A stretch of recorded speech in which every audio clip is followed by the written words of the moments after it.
A década de 1870 marcou o começo da crise do Segundo Reinado.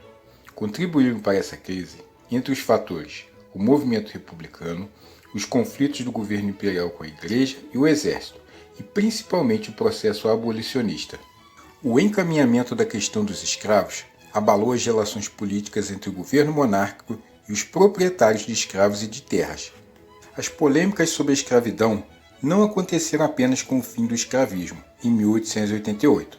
Já ocorriam, pelo menos desde 1871, quando o governo imperial propôs a Lei do Ventre Livre, iniciativa pessoal do imperador e de seus conselheiros. Essa lei procurava atenuar o problema do inimigo interno do Brasil, os escravos africanos.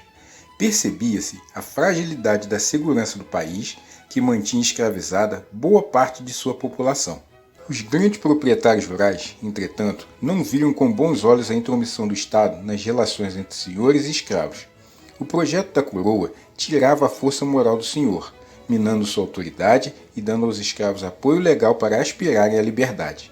A lei previa o direito de alforria àqueles que pudessem pagar seu preço.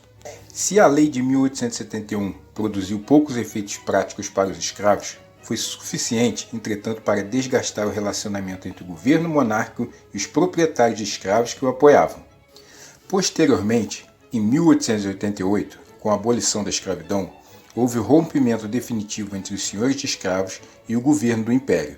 Muitos grupos escravistas passaram a apoiar a causa republicana.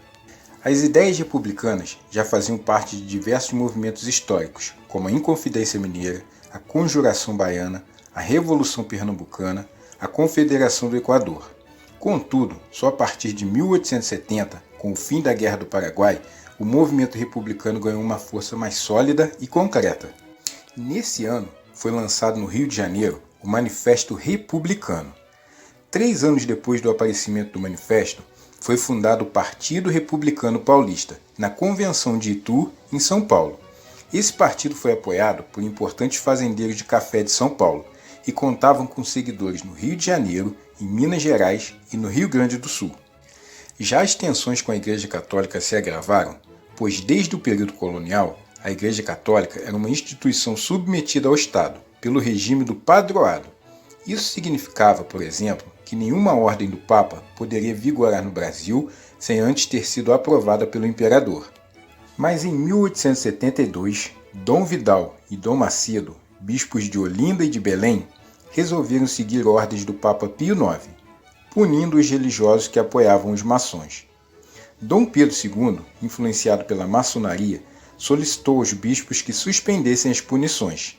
Como eles se recusaram a obedecer ao imperador, foram condenados a 4 anos de prisão. Em 1875, receberam o perdão imperial e foram libertados, mas o episódio já havia abalado as relações entre a Igreja e o imperador. Já as tensões com o exército se agravaram após o fim da Guerra do Paraguai. Após a guerra, o exército brasileiro foi adquirindo uma importância que o governo monárquico não reconhecia, pois até então não precisara dessa força militar organizada para se manter no poder. Utilizava-se a Guarda Nacional. Nas decisões políticas, o poder dos civis era enorme em relação ao dos militares. Parte dos oficiais do exército não se conformava com a situação e pretendia influir mais ativamente na vida pública. Acreditava no patriotismo do exército como meio para conseguir a salvação nacional. Entretanto, o descaso dos tradicionais políticos civis do Império para com o exército não se modificava. Importantes oficiais eram punidos por suas atitudes públicas, quando denunciavam a corrupção ou se manifestavam contra a escravidão. Foi em meio a essa situação que, em 1884, altos chefes do exército, como Marechal Deodoro da Fonseca, se revoltaram contra as punições aos oficiais que se expressavam publicamente. A oposição de tantos setores da sociedade contra a monarquia tornou possível o golpe político que instaurou a República no Brasil. O governo imperial, percebendo a difícil situação em que se encontrava, apresentou à Câmara dos Deputados um programa de reformas políticas que incluíam liberdade religiosa e de ensino, autonomia para as províncias e mandato temporário para os senadores. Entretanto, essas reformas chegaram tarde demais. Em 15 de novembro de 1889, o Marechal Deodoro da Fonseca assumiu o comando das tropas revoltadas contra o governo monárquico, ocupando o quartel-general no Rio de Janeiro. O gabinete foi deposto, o ministro da Justiça e o chefe de gabinete foram presos.